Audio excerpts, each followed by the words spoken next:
बिस्मिल्लाहिर्रहमानिर्रहीम। AC machinery fundamental का second lecture में आज हम इसको देखेंगे। इससे पहले लेक्चर में हम लोगों ने देखा था अगर थ्री फेज़ एसी मशीन के स्टेटर को अगर हम थ्री फेज़ एसी सप्लाई दे देते हैं तो वहाँ पे एक अल्टरनेटिंग मैग्नेटिक फील्ड यानी रोटेटिंग मैग्नेटिक फील्ड जो है वो आपके पास जनरेट होगा और वो रोटेट करेगा। फिर हमने दो पोल के लिए स्टेटर की वाइंडिंग को देखा था कि ये आपके पास ए डैश, बी डैश और सी डैश, इसमें आप लोगों ने करंट का डायरेक्शन जो है वो देखा था। ठीक है, तो आपके पास फ्लक्स डिस्ट्रीब्यूशन इस तरह था, यानी यहाँ पे आपके पास एक नॉर्थ पोल बन गया था, ये साउथ पोल बन गया था और यहाँ पे फ्लक्स का फ्लो जो है वो आपके पास उसका डायरेक्शन ये था। ठीक है, फिर हमने ये भी देखा था कि अगर हम यहाँ पे आइए, ठीक है, और यहाँ पे ये साइकिल जो है यहाँ पे कंप्लीट हो जाता है, यानी एक इलेक्ट्रिकल साइकिल कंप्लीशन के लिए ये आपके पास अगर नॉर्थ पोल यहाँ पे था, साउथ यहाँ पे था, तो जू आपके पास ये करंट जो है यहाँ पे आ जाता था। ठीक है, तो आपके पास पोल्स इस तरह रोटेट हो जाते थे और फिर आहिस्ता आहिस्ता यू आपके पास उसकी रोटेशन थी। अब आपके पास पोल्स का जो ओरिजिनल जो इनिशियल स्टेट था वो एक साइकिल कंप्लीट करने के बाद अपनी ही उस ओरिजिनल पोजीशन पे आ जाता है, लेकिन उसे अपनी ओरिजिनल पोजीशन पे आने के लिए आपके पास जो थ्री फेज करंट है उसका भी एक कंप्लीट साइकिल रिक्वायर्ड होता है।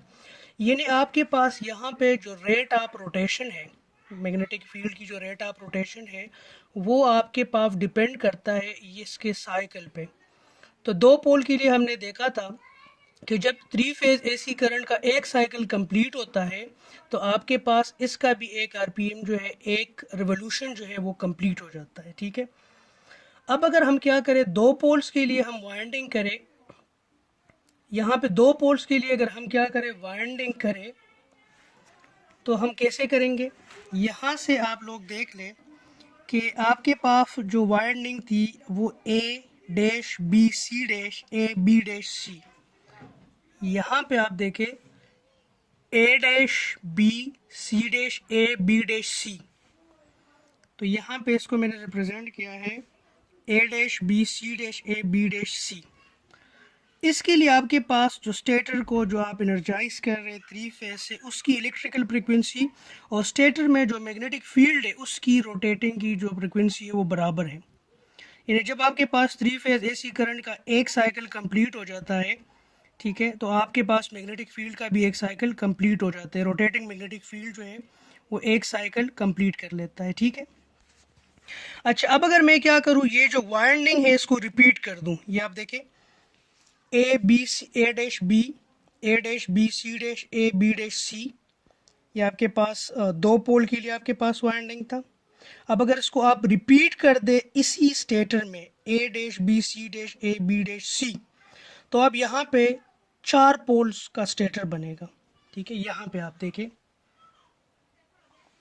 यहाँ पे A dash B C dash A B dash C. ठीक है, अब इसको जब आप रिपीट करते हैं तो आपके पास यहाँ पे स्टेटर में जो पोल्स बनेंगे वो चार पोल्स होंगे। ठीक है, तो आपके पास इलेक्ट्रिकल जो आप करंट दे रहे हैं वो एक साइकिल में आपके पास यहाँ से लेकर यहाँ तक 360 डिग्रीज कंप्लीट कर रहा है। ठीक है, यहाँ से यहाँ तक 90, 180, 270 एंड 360, तो यहाँ से लेकर यहाँ तक आपके पास ये 360 का ये कंप्लीट कर रहा है। लेकिन यहाँ से जब आपका करंट इतना एक साइकिल कंप्लीट कर लेता है तो आपका जो रोटेटिंग मैग्नेटिक फील्ड है ये 180 डिग्रीज रोटेशन जो है ये कंप्लीट कर लेता है। ठीक है, चार पोल्स के लिए, यानी आपका जो थीटा ई है that is 2 time theta M. Two pole के लिए आपका थीटा ई और थीटा एम जो था वो बराबर था। फोर पोल के लिए आप अगर जनरली इसको लिखना चाहते हैं तो theta E is equal to P by 2 theta M, तो टू पोल के लिए 2 आप पुट करें तो थीटा ई और थीटा एम बराबर हो जाएगा, और अगर चार पोल के लिए आप करें तो theta E will be equal to 4 आप पुट करें तो आपके पास theta E will be equal to 2 time theta M. यहाँ पे आप देखें theta is equal to 2 theta M. इस पैटर्न को, ये जो आपके पास पैटर्न है, इसको अगर आप 3 मरतबा रिपीट करते हैं तो आपके पास कितने पोल्स बनेंगे? 6 पोल्स बनेंगे। और आपके पास थीटा ई और थीटा एम का क्या रिलेशन होगा? Theta E will be equal to, poles कितने होंगे? 6 पोल्स होंगे तो 6/2 थीटा एम, तो ये 3 टाइम थीटा एम के बराबर हो जाएगा। तो जनरली हम इसको लिख सकते हैं कि theta E is equal to what? p/2 theta M. यहाँ पे आप देखें theta E is equal to p/2 theta M. अब यहाँ पे इसको आप देख लें, theta is equal to p/2 theta M, आप इसको यू भी कह सकते हैं। Omega is equal to p/2 omega M. Omega E किस चीज़ के बराबर है? 2π/f/e। p/2 अपनी जगह पे आ जाएगा। अब ओमेगा एम जो है ये आपके पास क्या है? This is 2πn divide by 60। तो इससे आपके पास इफ ऑफ ई का जो रिलेशन वो आ जाएगा इन p डिवाइड बाई 120। आपके पास इसमें इफ ई क्या है? ये आपके पास जो 3 फेज इलेक्ट्रिकल करंट है उसकी फ्रिक्वेंसी है। इन आपके पास speed of rotation of rotating magnetic field है। p आपके पास नंबर ऑफ पोल्स हैं और 120 आपके पास कांस्टेंट आ गया। ठीक है जी, आगे हम नेक्स्ट मूव करते हैं।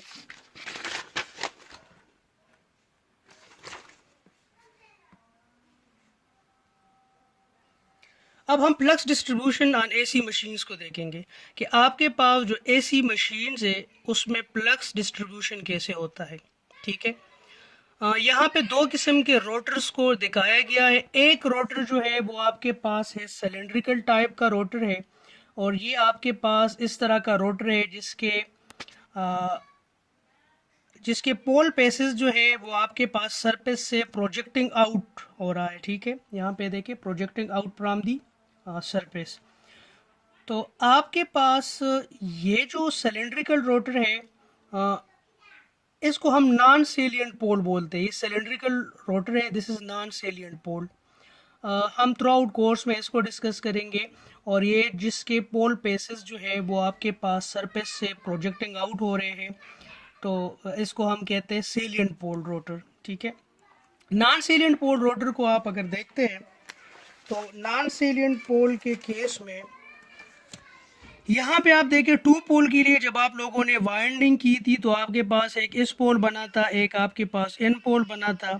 अब यहाँ पे आप देखें कि स्टेटर और रोटर के दरमियान, स्टेटर लेट सपोज यहाँ पे अगर आप रोटर लगा लेते हैं तो रोटर और स्टेटर के दरमियान जो फ्लक्स है, ठीक है, उसकी डिस्ट्रीब्यूशन को हम देखेंगे। जी, यहाँ पे आप देखें ये आपके पास इसका रेफरेंस है। ठीक है, अब आप यहाँ पे आप देखें कि इस अल्फा यानी इस पॉइंट से और इस पॉइंट के दरमियान जो फ्लक्स है वो कांस्टेंट है।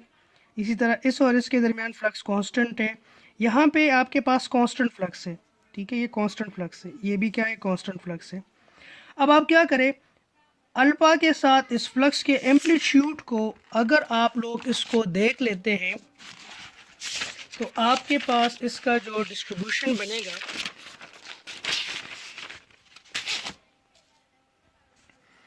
यहाँ पे आप देखें कि अल्फा के साथ फ्लक्स का डिस्ट्रीब्यूशन, ये आपके पास फ्लक्स अंडर नॉर्थ पोल है। तो नॉर्थ पोल के अंदर अगर फ्लक्स को आप पॉजिटिव ले रहे हैं तो साउथ पोल के अंदर आप क्या लेंगे? आप उसको माइनस लेंगे, निगेटिव फ्लक्स लेंगे।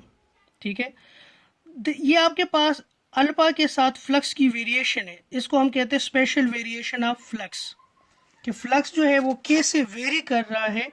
ठीक है, अल्फा के साथ ये आप यहाँ पे देख लें फ्लक्स का जो वेरिएशन है, ये फ्लक्स का वेरिएशन है। ठीक है, दिस इज एक्चुअली फ्लक्स का ये वेरिएशन है, फ्लक्स का वेरिएशन है अल्फा के साथ। ठीक है, फ्लक्स डेंसिटी की वेरिएशन है अल्फा के साथ, इसको आप ऑब्जर्व करें। तो आपके पास ये जो वेरिएशन है ये आपके पास एक स्क्वायर वेव बन रहा है। ठीक है, अब हमें क्या चीज़ चाहिए? हमें ये वेरिएशन जो है ये साइनोसाइडल डिस्ट्रीब्यूशन ऑफ फ्लक्स चाहिए, यानी आपके रोटर और स्टेटर के दरमियान जो एयर गैप है उनमें फ्लक्स जो है वो साइनोसाइडल डिस्ट्रीब्यूशन उसका होना चाहिए। उसका रीज़न जो है वो जब सिंक्रोनस जनरेटर हम पढ़ेंगे तो वो फिर मैं आप लोगों को बता दूंगा कि उसका रीज़न ये है कि जब आपके पास फ्लक्स की डिस्ट्रीब्यूशन जो है वो साइनोसाइडल होगी तो उस फ्लक्स की वजह से जो आपके पास ईएमएफ इंड्यूस्ड हो रहा है वो भी साइनोसाइडल होगा। अगर फ्लक्स की डिस्ट्रीब्यूशन आपके पास साइनोसाइडल नहीं है तो आपके पास जो ईएमएफ जनरेट होगा वो साइनोसाइडल नहीं होगा। ठीक है, अब साइनोसाइडल डिस्ट्रीब्यूशन से क्या मतलब है, यहाँ पे आप देखें जिस तरह साइन वेव जो है, यहाँ पे आप देखें साइन वेव इनिशियली जब थीटा की वैल्यू कम हो, ठीक है, थीटा की वैल्यू जो है वो कम हो तो फ्लक्स कम होता है। यहाँ पे आप देखें, यहाँ पे आपके पास ये दिस इज रेफरेंस, यहाँ पे आप देखें अल्फा फ्लक्स की वैल्यू कम है, जो आप बढ़ रहे हैं तो आपके पास साइन की जो वैल्यू है वो भी बढ़ती है, तो आपके पास फ्लक्स भी बढ़ रहा है। ये देखिए जो और यहाँ पे आप देखें दिस इज 90 एंगल, ये आपके पास क्या है 90 एंगल पे आपके पास फ्लक्स क्या है कम है, और साइन वेव का भी 90 पे फ्लक्स जो है वो क्या होता है फ्लक्स मैक्सिमम होता है। यहाँ पे आप देखें साइन 0 तो फ्लक्स बिल्कुल 0 है। साइन की वैल्यू जो आप बढ़ाते जाएंगे, साइन अल्फा की वैल्यू जो आप बढ़ाते जाएंगे तो आपके पास फ्लक्स क्या होगा बढ़ेगा। आपके पास मैक्सिमम साइन की वैल्यू कब होती है 90 पे, तो यहाँ पे आप देखें अल्फा की वैल्यू जब 90 हो जाएगी तो आपके पास फ्लक्स जो है वो मैक्सिमम हो जाएगा। 90 के बाद आपके पास साइन की जो वैल्यू है वो क्या होगी कम होगी, तो आपके पास फ्लक्स की वैल्यू क्या होगी कम होती जाएगी। 180 पे अगेन आपके पास क्या हो जाएगी 0 हो जाएगी, और 180 से जब आप बढ़ेंगे तो आपके पास साइन की वैल्यू क्या आ जाएगी नेगेटिव हो जाएगी। ये आप देखें तो ये जो नेगेटिव है उसको हमने फ्लक्स का डायरेक्शन चेंज करके शो किया गया है। ठीक है, इसी तरह आपके पास साइन जो है वो माइनस पे मैक्सिमम कब होगी 270, तो आप देखें यहाँ से ये जो आपके पास ये एंगल बन रहा है दिस इज अल्फा 270, तो 270 पे आपका फ्लक्स जो है वो क्या होगा माइनस मैक्सिमम पे होगा, और इसी तरह आप अल्फा को बढ़ाते जाए चेंज करते जाए तो आपके पास फ्लक्स चेंज होता जाएगा। इस डिस्ट्रीब्यूशन को जब आप प्लॉट करते हैं यानी फ्लक्स डेंसिटी को, एक्चुअली इसको हम फ्लक्स भी कहते हैं फ्लक्स डेंसिटी, क्योंकि फ्लक्स पर यूनिट एरिया को जब आप देखते तो फ्लक्स डेंसिटी आपके पास बन जाती है, और ये अगर आप इस तरह स्टडी करते हो तो दिस इज फ्लक्स। ठीक है, तो आप देखिए यहाँ पे फ्लक्स डेंसिटी जो है उसका डिस्ट्रीब्यूशन जो है अल्फा के साथ यानी स्पेशल वेरिएशन जो है वो क्या है आपके पास साइनोसाइडल डिस्ट्रीब्यूशन है। ठीक है, हमारे पास अगर ये फ्लक्स की डिस्ट्रीब्यूशन साइनोसाइडल नहीं होगी तो जनरेटर के केस में आपका जो ईएमएफ होगा इंड्यूस्ड ईएमएफ होगा वो आपके पास साइनोसाइडल डिस्ट्रीब्यूशन नहीं होगा। ठीक है जी, तो आपका ओरिजिनल जो है फ्लक्स है, ठीक है, वो क्या है उसका डिस्ट्रीब्यूशन जो है वो स्क्वायर वेव फॉर्म है। यहाँ पे आप लोगों ने देख लिया कि अल्फा के साथ उसका जो फ्लक्स है वो क्या है कांस्टेंट है, फ्लक्स कांस्टेंट है। ठीक है, तो जो आप अल्फा बढ़ाते जाएंगे आपके पास फ्लक्स जो है वो कम ज़्यादा नहीं हो रहा है क्योंकि फ्लक्स जो है वो क्या है कांस्टेंट है। अब आप लोगों की रिक्वायरमेंट क्या है, आपको चाहिए sinusoidal distribution of flux. Sinusoidal distribution of flux का क्या मतलब है, ये मतलब है कि जो आप अल्फा जो है वो बढ़ाते जाएंगे तो आपके पास साइनोसाइडली फ्लक्स जो है वो क्या हो चेंज हो। अब ये जो है इसको हम कैसे अचीव करेंगे, यहाँ पे आप देखें कि ये जो फ्लक्स है इसको हम कैसे अचीव करेंगे। अगर हम क्या करें जो स्टेटर के ऊपर जो हम वाइंडिंग कर रहे हैं उसको अगर हम साइनोसाइडली डिस्ट्रीब्यूट करते हैं तो हमारे पास जो फ्लक्स होगा उसका जो डिस्ट्रीब्यूशन बनेगा वो क्या होगा, वो आपके पास क्या होगा जी, वो साइनोसाइडल डिस्ट्रीब्यूशन होगा। वो फ्लक्स जो होगा वो क्या होगा साइनोसाइडल डिस्ट्रीब्यूशन होगा। देखिए यहाँ पे आप देखें, यहाँ पे नंबर ऑफ कंडक्टर्स 10 है, number of conductors 7, number of conductor 3, फिर 3 7 10 10 7 3 3 7 10। अब आप मुझे बताएं एमएम क्या चीज़ है, this is N I. Let suppose I आपके पास फिक्स कांस्टेंट है, इनको आप वेरी करेंगे साइनोसाइडली तो आपका जो एमएम बनेगा, देखिए फ्लक्स के फ्लो के लिए क्या चीज़ चाहिए, एमएमएफ चाहिए। करंट के फ्लो के लिए क्या चाहिए, ईएमएफ चाहिए। तो इस तरह फ्लक्स के फ्लो के लिए क्या चाहिए, मैग्नेटोमोटिव फोर्स चाहिए। मैग्नेटोमोटिव फोर्स क्या चीज़ है, this is N I. Magnetomotive force is equal to N I. N आपके पास क्या है, नंबर ऑफ टर्न्स है, आई आपके पास करंट है। तो अगर इनको आप साइनोसाइडल डिस्ट्रीब्यूट करते हैं तो आपके पास जो एमएमएफ आएगा वो साइनोसाइडली डिस्ट्रीब्यूट होगा, और इस एमएमएफ की वजह से जो फ्लक्स फ्लो करेगा वो क्या होगा, साइनोसाइडल डिस्ट्रीब्यूट होगा। इधर आप देखें, यहाँ पे आप देखें नंबर ऑफ कंडक्टर्स 10 है, तो इसकी वजह से लेट सपोज करंट 1 एम्पेयर है, तो एमएमएफ कितना होगा, 10 होगा। अब आपने एंगल बढ़ा दिया तो आपके पास 10 + 17 यानी 17 कंडक्टर की वजह से फ्लक्स होगा, तो आपके पास एमएमएफ भी 17 हो जाएगा। इस तरह 10 7 3, यहाँ पे ये इस वजह से मैं ऐड कर रहा हूँ क्योंकि इनमें करंट का डायरेक्शन सेम है, इन तीनों में करंट का डायरेक्शन सेम है, 10 7 3। तो यहाँ पे क्या हो जाएगा, 20 हो जाएगा। अब यहाँ पे जब मैं आऊँगा अल्फा की वैल्यू, जब मैं यहाँ पे रोटेट होगा 90 से जब वो बढ़ेगा, तो यहाँ पे 20 में तो करंट की डायरेक्शन एक है, लेकिन 3 में करंट की डायरेक्शन क्या है, डिफरेंट है। तो 20 से 3 माइनस होगा, तो यहाँ पे क्या हो जाएगा जी, 17 एमएफ क्या हो जाएगा, 17 एम्पेयर टर्न हो जाएगा। ठीक है, यहाँ पे 20 से आप 10 माइनस करेंगे तो आपके पास क्या हो जाएगा, 10 हो जाएगा। 20 से आप 10 माइनस करेंगे तो आपके पास क्या हो जाएगा, 10 हो जाएगा।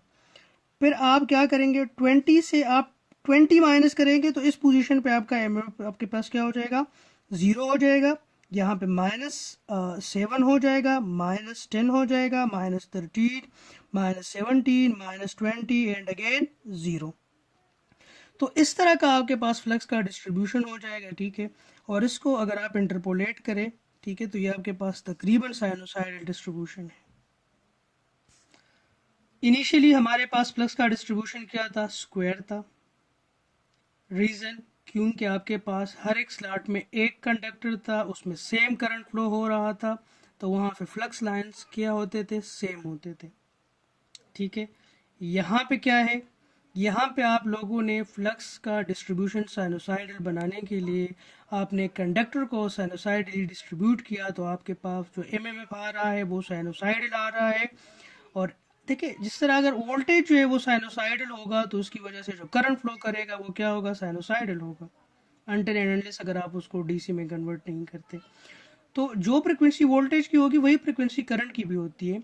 तो यहाँ पे फ्लक्स के फ्लो के लिए क्या चीज़ चाहिए, एमएमएफ चाहिए। अगर आपने एमएमएफ को साइनोसाइडल बना दिया तो आपके पास क्या हो जाएगा जी, आपका जो फ्लक्स है उसका डिस्ट्रीब्यूशन जो है वो क्या हो जाएगा, स्पेशल डिस्ट्रीब्यूशन उसका साइनोसाइडल हो जाएगा। ठीक है, तो यहाँ पे ये जो एमएमएफ है इसको सॉरी ये जो कंडक्टर्स है इनके डिस्ट्रीब्यूशन को मैं कैसे लिख सकता हूँ, n = NC cos alpha.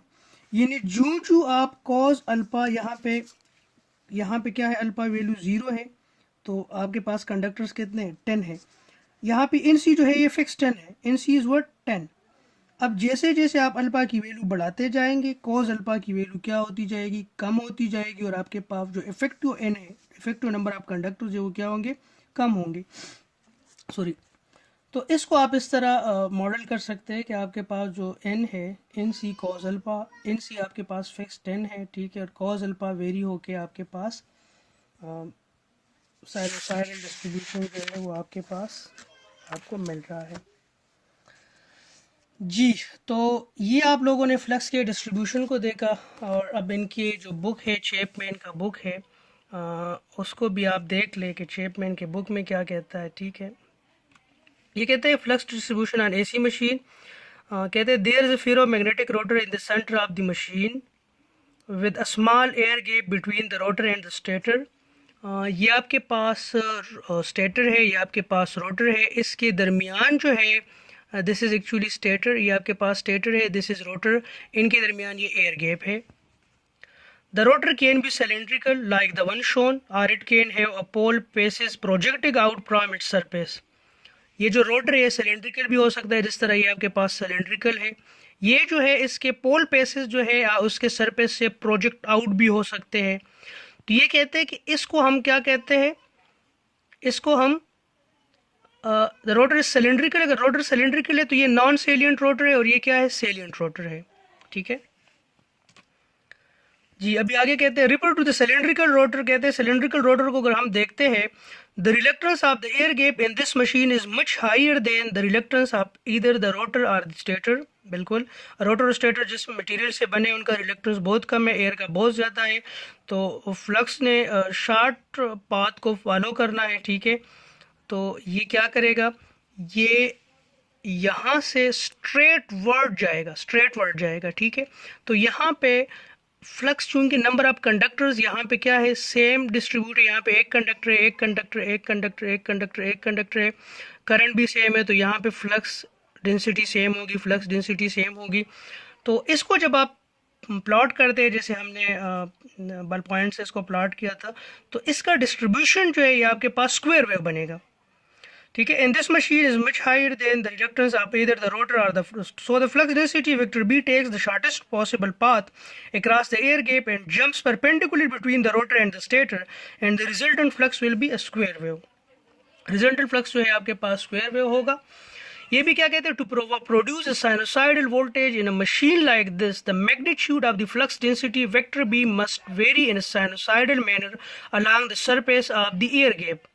The flux density will vary sinusoidally only if the magnetizing intensity, magnetomotive force varies in a sinusoidal manner along the surface of the air gap। The most straightforward way to achieve a sinusoidal variation of magnetomotive force along the surface of the air gap is to distribute the turns of the winding that produce the magnetomotive force is closely spaced slot around the surface of the machine and to vary the number of conductors in each slot in a sinusoidal manner। Again ये वही बात कर रहे हैं कि अगर हम जो कंडक्टर्स का जो डिस्ट्रीब्यूशन है उसको अगर हम साइनोसाइडल बनाते हैं तो आपका जो एमएमएफ होगा, मैग्नेटोमोटिव फोर्स जो होगा वो क्या होगा, वो अलोंग द एयर गैप क्या होगा, साइनोसाइडल होगा। यहाँ पे देखें पहले कंडक्टर में पहले स्लॉट में कितने कंडक्टर्स है, 10 है, 7 3 3 7 10 10 7 3 3 7 10। यहाँ पे आप देखें एग्जैक्टली ये वही सेम कर्व है 10 20। ठीक है, और इस तरह आपके पास ये जो एमएमएफ है ये आपके पास साइनोसाइडली डिस्ट्रीब्यूशन, और ये वही इक्वेशन है इन सी कॉज अल्फा। तो ये आपके पास फ्लक्स डिस्ट्रीब्यूशन है, flux density due to 3 phases. ठीक है जी, अब ये क्या कहते हैं कि आपके पास इलेक्ट्रिकल फ्रिक्वेंसी और speed of magnetic field rotation का क्या रिलेशन बनेगा। ये अभी हमने 5 मिनट पहले हमने पेपर पे इसको ऑब्जर्व किया था कि अगर आपके पास 2 पोल का स्टेटर होगा तो वहाँ पे जो स्टेटर की इलेक्ट्रिकल फ्रिक्वेंसी है और स्टेटर की जो मैग्नेटिक फील्ड की जो रोटेशन है वो क्या होगी, बराबर होगी। ठीक है, अगर आपके पास स्टेटर में 4 पोल्स होंगे तो वहाँ पे जो स्टेटर की इलेक्ट्रिकल फ्रिक्वेंसी है वो क्या होगी, वो आपके पास ट्वाइस ऑफ दी स्टेटर की मैग्नेटिक फील्ड की, रोटेटिंग मैग्नेटिक फील्ड की फ्रिक्वेंसी के ट्वाइस होगी। तो उसके लिए हमने जनरली देखा था, ठीक है, कि आपके पास F of S is equal to P by 2 F of S M. ठीक है, ये हमने पेपर पे इस चीज़ को देखा था जी। ये इक्वेशन भी हमने देखा था पेपर पे। ठीक है, कि आपके पास स्टेटर की इलेक्ट्रिकल फ्रिक्वेंसी और आपके पास जो रोटेटिंग मैग्नेटिक फील्ड है उसका जो आरपीएम है उसका क्या रिलेशन बनेगा। ठीक है जी, अभी हम देखेंगे कि आपके पास वोल्टेज जो है इंड्यूस्ड कैसे होगा। ठीक है, अभी तो आप लोगों ने देखा कि अगर आप वोल्टेज देंगे स्टेटर को 3 फेज सप्लाई आप देंगे तो आपके पास क्या होगा, 3 फेज सप्लाई देने से क्या होगा स्टेटर को, वहाँ पे एक रोटेटिंग मैग्नेटिक फील्ड होगी। उस रोटेटिंग मैग्नेटिक फील्ड को आपने क्या करना है, उसका डिस्ट्रीब्यूशन जो था इनिशियली क्या था, स्क्वायर था। उसके डिस्ट्रीब्यूशन को आपने साइनोसाइडल बनाने के लिए क्या किया, जो आपने स्टेटर के ऊपर जो वाइंडिंग की थी वो कंडक्टर्स जो आपने वहाँ पे प्लेस किए थे उनका डिस्ट्रीब्यूशन आप लोगों ने साइनोसाइडल बना दिया। तो आपके पास जो है वहाँ पे आपके पास जो फ्लक्स का जो डिस्ट्रीब्यूशन था अलोंग द एयर गैप वो क्या बन गया, वो साइनोसाइडल बन गया। अब यहाँ पे आप लोगों ने इंड्यूस्ड वोल्टेज को देखना है, यानी अब आप क्या करेंगे, अब आप रोटर को रोटेट करेंगे किसी प्राइम मूवर से। आप ये जो रोटर है, जो सिलेंड्रिकल रोटर है, इसको आपने क्या करना है, इसको आपने रोटेट करना है, ठीक है। और यहाँ से जो, और इसको आपने मैग्नेटाइज करके इसको रोटेट करना है। जब आपने इसको मैग्नेटाइज किया, इसको रोटेट करवाया, तो आपने यहाँ पे जो कंडक्टर्स, स्टेटर के ऊपर जो आपने कंडक्टर्स लगाए हैं, उसकी डिस्ट्रीब्यूशन साइनोसाइडल है। तो उस वजह से यहाँ से जो फ्लक्स निकल रहा है उसका डिस्ट्रीब्यूशन भी क्या होगा, साइनोसाइडल होगा। और ये फ्लक्स जो है जब उन कंडक्टर को कट करेगा तो उसमें जो ईएमएफ इंड्यूस्ड होगा वो क्या होगा जी, साइनोसाइडल डिस्ट्रीब्यूशन होगा, ठीक है। अब हमने इस चीज़ को देखना है। यहाँ पे आप देखें, यहाँ पे फ्लक्स की डिस्ट्रीब्यूशन जो है वो क्या है, फ्लक्स का डिस्ट्रीब्यूशन जो है वो मैक्सिमम है। यानी आपके पास दिस इज़ रेफरेंस, ये alpha angle 0, this is alpha 180 और this is alpha some angle 30। तो अल्फ़ा 0 पे आपके पास फ्लक्स क्या है, मैक्सिमम है। जूँ जूँ आप अल्फ़ा बढ़ाते हैं, यानी 90 पे आपके पास फ्लक्स क्या है, फ्लक्स डेंसिटी, फ्लक्स डेंसिटी क्या है आपके पास, 0 है। जैसे ही आप 90 से बढ़ते हैं, ठीक है, और आप 180 की तरफ आते हैं, तो आपके पास माइनस क्या हो रहा है, माइनस बी मैक्सिमम की तरफ आप जाते हैं, ठीक है। यानी फ्लक्स का डिस्ट्रीब्यूशन जो एयर गैप में है वो क्या है, B is equal to B M cos alpha. अब आप क्या कर रहे हैं, now if the rotor of the machine is rotating its speed omega. ये तो जी अब रोटर जो है, अब रोटर रोटेट नहीं कर रहा, रोटर स्टेशनरी है, लेकिन उसके गिर्द जो फ्लक्स की डिस्ट्रीब्यूशन है वो क्या है, साइनोसाइडल है। अब अगर रोटर को, जो मशीन का जो रोटर है उसको आप एक स्पेसिफिक स्पीड से, ओमेगा से आप इसको घुमाते हैं, तो जो आपके पास रिलेटिव जो फ्लक्स डिस्ट्रीब्यूशन होगा वो क्या होगा, B is equal to B M cos omega T minus alpha. Omega T minus alpha क्यों, क्योंकि अब रोटर जो है, रोटर से फ्लक्स निकल रहा है और फ्लक्स की अपनी डिस्ट्रीब्यूशन जो है वो क्या है, B is equal to B M cos alpha है। लेकिन अब आप उसको रोटेट कर रहे हैं, रोटर को भी रोटेट कर रहे हैं, तो वहां पे फ्लक्स का डिस्ट्रीब्यूशन क्या बन जाएगा, B is equal to B M cos omega T minus alpha. जी अब आप लोगों ने क्या करना है, यहां पे आप देखिए ये आपके पास दो कंडक्टर है, कंडक्टर ए भी है और कंडक्टर क्या है, सी डी है। अब आपके पास जो इंड्यूस्ड ईएमएफ होगा, आपके पास जो ईएमएफ इंड्यूस्ड होगा, ठीक है, ये आपके पास ईएमएफ इंड्यूस जो है वो किस चीज के बराबर है, V cross B dot L। V cross B, आपके पास जो ईएमएफ इंड्यूस्ड है वो किस चीज के बराबर है, V cross B dot L, ठीक है। आप लोगों ने देखा था BLV, डीसी के केस में भी आप लोगों ने BLU देखा था, ठीक है। यानी फ्लक्स डेंसिटी, आपके पास वेलोसिटी ऑफ द कंडक्टर और आपके पास जो लेंथ ऑफ द कंडक्टर है, ठीक है। सो यहाँ पे आप देखिए V cross B, this is relative velocity and this is the direction of B। तो अगर V cross B in the direction of length जो है वो आपके पास इसका रिजल्टेंट आ रहा है, ठीक है। यहाँ पे आप देखिए ए बी, तो V क्रॉस B आपके पास यूं होगा, ठीक है। तो आपके पास बी ए का मैग्नेटिक फील्ड क्या होगा, यहाँ आप मुझे बताएं बी ए कौन सा, ये आपके पास ए बी कंडक्टर है। तो ए बी कंडक्टर के केस में आपके पास अल्फा कितना है, 180। इस केस में आपके पास अल्फा कितना है, V अपनी जगह पे आ जाएगा, B क्या है, B M cos omega T minus 180 और L अपनी जगह पे आ जाएगा। अब ये माइनस क्यों है, क्योंकि यहाँ पे आप देखें फ्लक्स क्या है, माइनस है।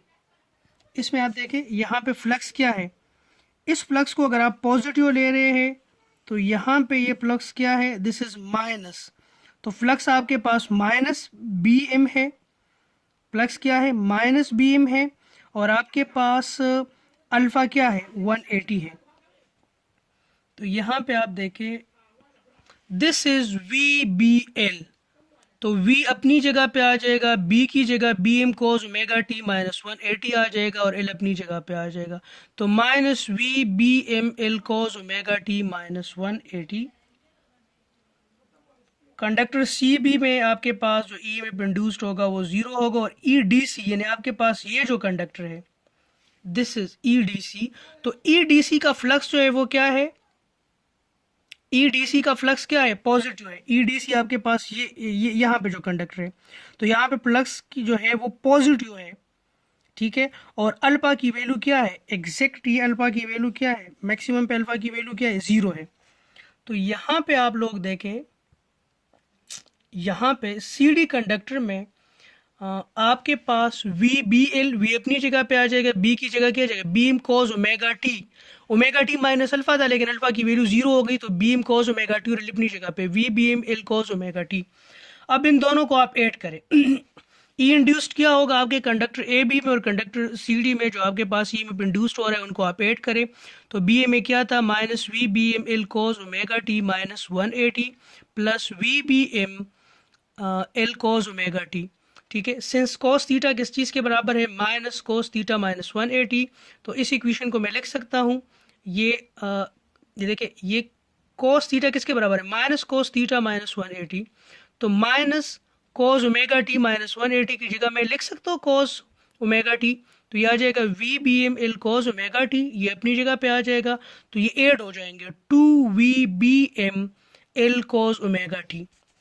अब आप यहाँ पे आप देखें v क्या है, this is velocity, angular velocity किस चीज़ के बराबर, किस चीज़ के बराबर है, v is equal to R omega M. तो 2 अपनी जगह पे आ जाएगा, v की जगह आपके पास आर ओमेगा एम आ जाएगा, b अपनी जगह पे आ जाएगा, b L cos omega M T आपके पास अपनी जगह पे आ जाएगा, ठीक है जी। मैं इसको लिख सकता हूँ 2r, एल यहाँ पे आ जाएगा, बी यहाँ पे आ जाएगा, ये ओमेगा एम इधर हो जाएगा। इसको हमने इस इक्वेशन को इस तरह हमने लिख दिया। अब आप मुझे बताएं कि अगर आपके पास सिलेंडर हो तो उसका एरिया क्या बनेगा। यहाँ पे जो हमारे पास ये स्टेटर है, उसका जो टाइप आपके पास बन रहा है वो एक सिलेंडर बन रहा है, तो सिलेंडर का एरिया क्या होगा जी, सिलेंडर का एरिया होगा आपके पास, अगर उसके डायमीटर को अगर आप किस चीज़ से मल्टीप्लाई करते हैं, डायमीटर को किस चीज़ से अगर आप इसको मल्टीप्लाई करते हैं उसके लेंथ से, ठीक है, तो ये आपके पास आ जाएगा उसके एरिया। सो 2RL जो है ये आपके पास इसका एरिया बन जाएगा, 2RL ये आपके पास उसका एरिया बन जाएगा। मैं वॉल्यूम की बात नहीं कर रहा, वॉल्यूम और एरिया दो डिफरेंट चीज़ें हैं। तो 2RL आपके पास उसका एरिया बन जाएगा। एरिया को what is flux density, flux density is flux per unit area. तो फ्लक्स डेंसिटी अगर आप एरिया से मल्टीप्लाई करते हैं तो आपके पास क्या आएगा फ्लक्स आएगा। ये 2RL बीम की जगह मैं फ्लक्स लिख सकता हूँ फाई, यहाँ पे आप देखें फाई ओमेगा अपनी जगह पे कॉस ओमेगा टी। ये आपके पास एक कंडक्टर में यानी एक लूप में और उसमें कंडक्टर क्या है एक सिंगल टर्न कॉइल है, उसमें आपके पास कितना ईएमएफ इंड्यूस्ड हो रहा है phi omega cos omega T. अब अगर आपके पास नंबर ऑफ कंडक्टर्स जो है या आपके पास मल्टी टर्न कॉइल हो, उसमें टर्न्स कितने हो इन सी हो, तो उसमें कितना ईएमएफ इंड्यूस होगा E N C phi omega cos omega T. और अगर आपके पास ये जो वाइंडिंग है ये 3 फेज वाइंडिंग हो, तो आपके पास जो इंड्यूस्ड ईएमएफ होगा वो क्या होगा N C phi omega sine omega T. जो दूसरा फेज होगा वो होगा N C phi omega sine omega T minus 120। तीसरा जो फेज बनेगा वो होगा N C phi omega sine omega T minus 240। कहने का मकसद ये है कि अगर आपके पास एक एसी मशीन हो, ठीक है, उसके स्टेटर पे 3 फेज वाइंडिंग हुई हो उसके रोटर को आप मैग्नेटाइज करते हैं और उसको रोटेट करते हैं, तो वहाँ पे जो फ्लक्स की डिस्ट्रीब्यूशन को अगर आपने साइनोसाइडल बनाया हो, साइनोसाइडल आप कैसे बनाएंगे, स्टेटर के वाइंडिंग पे आपकी डिस्ट्रीब्यूशन है वो साइनोसाइडल करेंगे।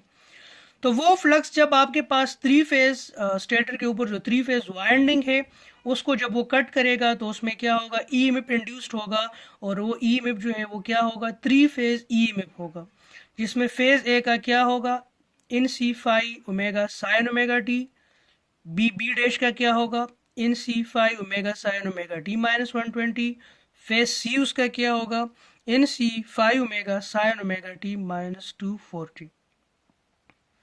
अभी तक इस चैप्टर में हम लोगों ने क्या पढ़ा, इस चैप्टर का स्टार्ट हमने किया था कि अगर हमारे पास एसी मशीन हो, उसके स्टेटर के ऊपर अगर हम थ्री फेज का वाइंडिंग करते हैं, उसको थ्री फेज सप्लाई हम देते हैं, तो पहली जो वाइंडिंग हमने की थी उसमें आपके पास थ्री फेज का एक एक टर्न था, ठीक है, उसको हमने वाई कनेक्ट किया था, उसको हमने थ्री फेज एसी सोर्स दिया था, हमने मैथमेटिकली देखा था कि वहाँ पे जो मैग्नेटिक फील्ड इंड्यूस और मैग्नेटिक फील्ड जो जनरेट हो रहा है वो रोटेटिंग मैग्नेटिक फील्ड था। फिर हमने ये देखा कि उस मैग्नेटिक फील्ड के डायरेक्शन को हम कैसे रिवर्स करेंगे, मैग्नेटिक फील्ड के डायरेक्शन को हम कैसे रिवर्स करेंगे, दो फेजेस को आपने स्वेप करना है।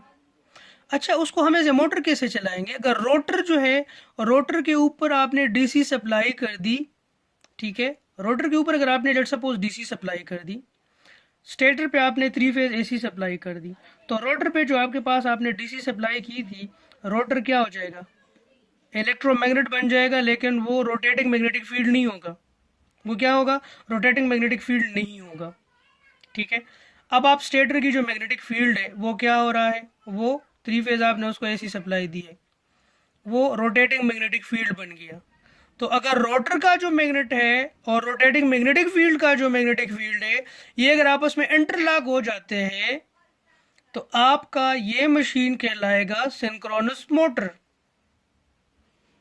सिंक्रोनस मोटर में आपने स्टेटर को देना है थ्री फेज एसी सप्लाई, आपने रोटर को किसी तरीके से इलेक्ट्रोमैग्नेट या परमानेंट मैग्नेट बनाना है, तो आपके पास ये दो मैग्नेटिक फील्ड जो है वो इंटरलॉक हो जाएंगे, तो आपके पास जो जिस स्पीड से आपका रोटेटिंग मैग्नेटिक फील्ड रोटेट कर रहा है उसी स्पीड से आपका रोटर भी रोटेट करेगा, क्योंकि दोनों का स्पीड सेम है, तो ऐसी मोटर को हम कहता है सिंक्रोनस मोटर। ऐसे मोटर को हम कौन सा मोटर कहते हैं, सिंक्रोनस मोटर कहते हैं जी। अब सिंक्रोनस जनरेटर के केस में क्या होगा जी, सिंक्रोनस जनरेटर के केस में ये होगा कि आपका जो रोटर है उसको आपने इलेक्ट्रोमैग्नेट बनाना है, डीसी सप्लाई दे के आपने क्या करना है, इलेक्ट्रोमैग्नेट बनाना है, वो मैग्नेट को आपने किसी प्राइम मूवर से आपने उसको रोटेट करवाना है, स्टेटर के ऊपर जो थ्री फेज वाइंडिंग आपने की हुई है, ये जो मैग्नेटिक फील्ड होगा इसका फ्लक्स जो है स्टेटर के ऊपर जो आपने वाइंडिंग की है उसको कट करेगा, और उसकी वजह से उसमें ईएमएफ इंड्यूस्ड होगा, और वो जो ईएमएफ होगा वो क्या होगा, थ्री फेज होगा। तो अब ये सारी चीज़ें हमने मैथमेटिकली हमने देखी है। अब सिंक्रोनस मोटर को हम अलग से डिटेल से स्टडी करेंगे, इंडक्शन मोटर को हम अलग से डिटेल से स्टडी करेंगे। अभी तक अगर इस लेक्चर में कोई क्यूरी हो तो आप मुझसे मेरे कॉन्टेक्ट नंबर पे आप लोग पूछ सकते हैं, ठीक है। इसके अलावा कोशिश करें कि अपना और अपने घर वालों का और आपके पड़ोस में जो लोग हैं नाइबर्स का, उनका बहुत ही ख्याल रखिएगा, ठीक है, और सफाई का ज़्यादा हाथ रखिए, ख्याल रखिएगा, ठीक है। हाथों को बार बार आप धोने की कोशिश करें, और कोशिश करें अपने घर में ही रहें, ठीक है, ज़्यादा बाहर ना जाएं, क्योंकि जो कोरोना वायरस है बहुत तेज़ी से फैल रहा है, और अल्लाह जो है हमारे हाल के ऊपर रहम करे, और अल्लाह ताला जो है सारे इंसानियत को इस वबा से बचाए, और अल्लाह करे कि ये जो वबा है ये ख़त्म हो जाए, ठीक है। सो कोशिश करें 5 वक़्त नमाज़ पढ़ने की भी कोशिश करें, उससे भी ऑटोमेटिकली आपकी वो सफाई का जो प्रोसेस है ना वो 5 दफ़ा वो रिपीट होता है, ठीक है।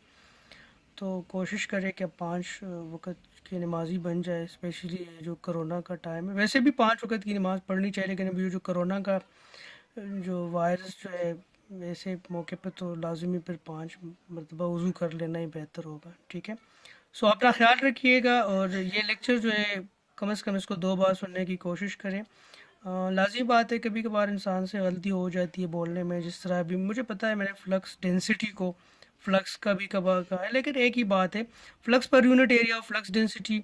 तो अगर आपका फ्लक्स जो है वो अगर उसकी डिस्ट्रीब्यूशन स्क्वायर है तो फ्लक्स डेंसिटी की ऑब्वियसली जो डिस्ट्रीब्यूशन होगा वो स्क्वायर ही होगा। फ्लक्स का डिस्ट्रीब्यूशन जो है वो अगर साइनोसाइडल है तो फ्लक्स डिस्ट्रीब्यूशन भी वो साइनोसाइडल होगा, ठीक है।